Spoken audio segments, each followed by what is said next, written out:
လာပါမဲမမလာရောက်ပါဝင်တော့တင်တဲ့လူသမားများအားလုံးကျွန်တော်ဒီ World Development Co ဦးတီဥက္ကဋ္ဌနဲ့ဗဟိုအုပ်ချုပ်ရေးဆိုင်ရာ Manager မခင်ခင်ဖြစ်ပါသည်ပထမဦးစွာကျွန်တော်တို့ဤတမိုးရှိသောမိသားစုတဝင်ဖြစ်လက်ခံပံ့ပိုးပေးသည့်အားလုံးအားစိတ်ဖော်၍ပူပန်စွာကျေးဇူးတင်ပါတယ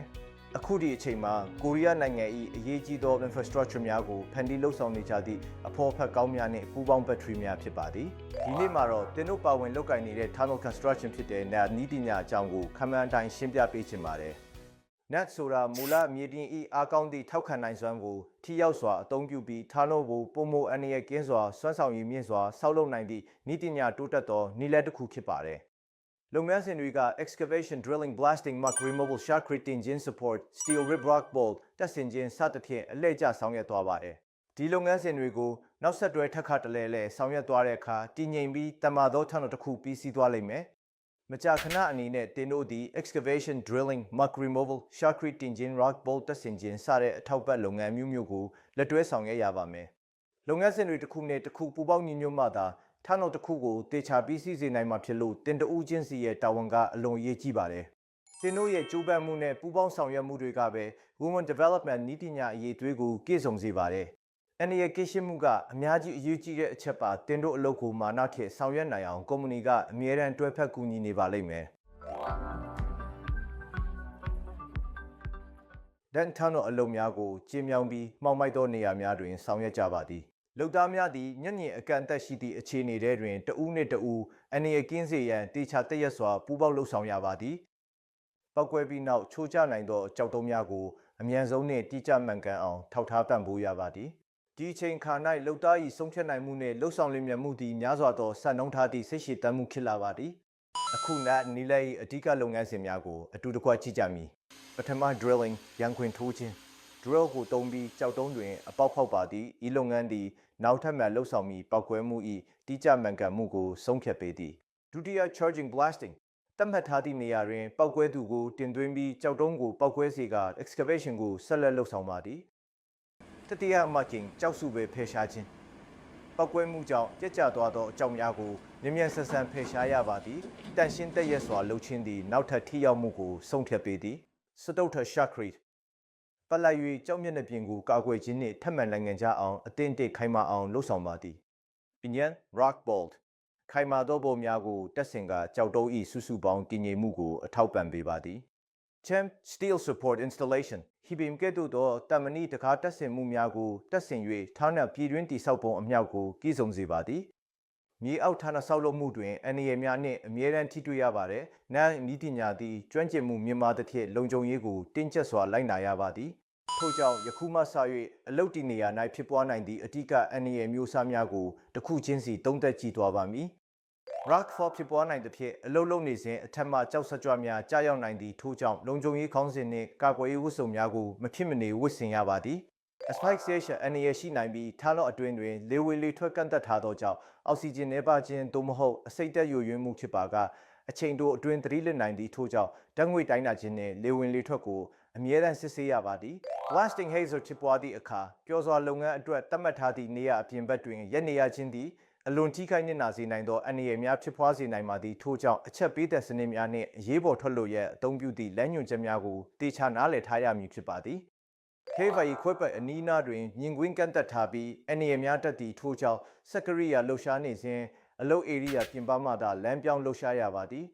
shotcrete သို့မဟုတ် blasting လုပ်ရာတွင် flying debris များကြောင့်မျက်လုံးနှင့်မျက်နှာထိခိုက်စေနိုင်သည့်ထို့ကြောင့်မျက်ကာနှင့်မျက်နှာကာဝတ်စုံကိုမလွဲမသွေဝတ်ဆင်ရမည်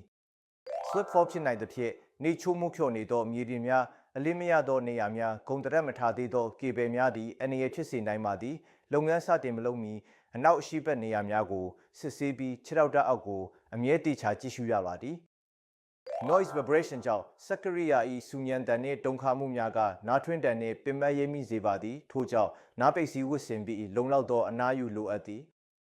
electric shock ဖြစ်နိုင်သဖြင့်လျှက်စစ်ကိရိယာများမီးမောင်းများကေဘယ်များပျက်စီးပါကမီးယိုမှုနှင့်ညက်ကာထိခိုက်မှုဖြစ်နိုင်သည့်ထို့ကြောင့်အလုံးမလုံးမီမီးအားကိုပိတ်ထားပြီးအခြေအနေကိုတေချာစစ်ဆေးရမည်တစ်လုံခြုံရေးသည်ကုမ္ပဏီအနာဂတ်နှင့်တဦးတည်းဆက်နွယ်နေပါသည်အနည်းငယ်ဝါဝါလစ်လူရှုမှုတစ်ခါကြောင့်အကြာကြီးဆိုးရွားတန့်ရှင်းမှုများဖြစ်ပေါ်နိုင်သည်လုံခြုံရေးဆိုသည်မှာစီကံတစ်ခုသာမကတဦးချင်းစီကိုအပြန်အလှန်ကာကွယ်ထားရာတစ္ဆာတစ်ခုဖြစ်သည်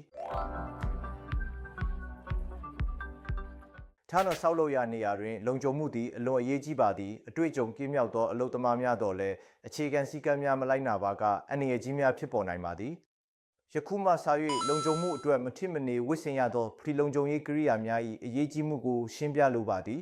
Safety helmet သည်အထက်မှကြားရောက်နိုင်သောပစ္စည်းများမှကာကွယ်ပေးသဖြင့်ကြိုင်ကိုအမြဲတည်းချိတ်ဆက်ထားရပါသည်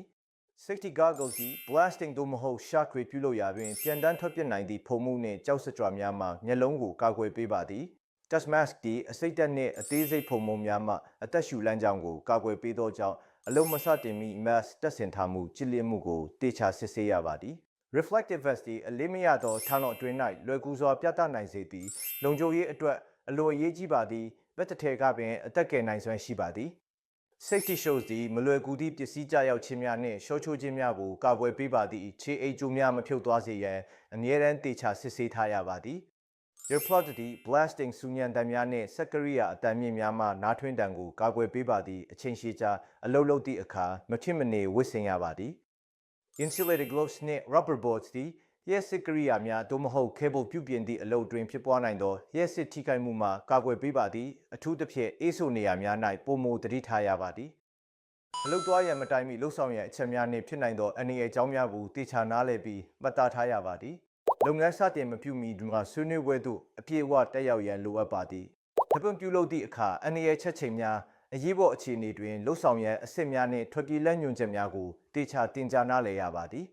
အန္တရာယ်သုံးသက်ချက်အကြောင်းအရာများမှာအမြင်ထူးခြားချက်များရှိပါကတက်ကြွစွာပါဝင်ပြီးတာဝန်ရှိသူထံအသိပေးရပါသည်အလုပ်ဖော်များ၏လုံခြုံရေးကိရိယာများတပ်ဆင်ထားပုံကိုစနစ်တကျစစ်ဆေးကူညီပေးရပါသည်အလုပ်အတွင်းအသုံးပြုမည့်ကိရိယာများ၏အခြေအနေကိုတေချာစစ်ဆေးရပါသည်ကျန်းမာရေးအခက်အခဲရှိသည်ဟုခန်းစားပါကအလုပ်ဝင်မည့်အချိန်မတိုင်မီတာဝန်ရှိသူထံအသိပေးရပါသည်